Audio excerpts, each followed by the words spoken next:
নমস্কার বন্ধুরা, কেমন আছেন? আমি খুব ভালো আছি। এই ফলটা কি বলেন আপনারা? আমরা তো এই ফলটাকে করবঙ্গা বলি। আপনাদের গ্রামে এই ফলটায় কি নামে চেনেন একটু কমেন্ট করে বলবেন।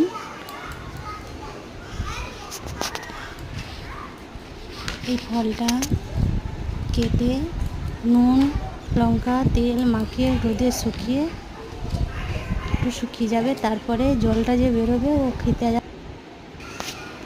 একদম এই ফলটা পাকা মিষ্টি, যা লাগে টক মিষ্টি। আপনারা কেমন করে খান একটু জানাবেন।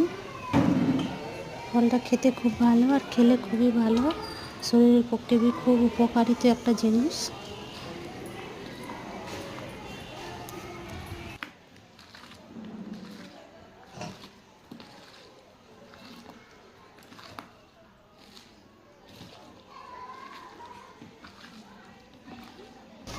এটা তো মাখানো হয়ে গেছে, এবার 1 ঘন্টার জন্য এটাকে রোদে দিব, একটু শুকিয়ে যাবে ভালো করে, আর এই জলটা বেরোবে, সেই জলটা খেতে হবে, খুব সুন্দর লাগে জলটা।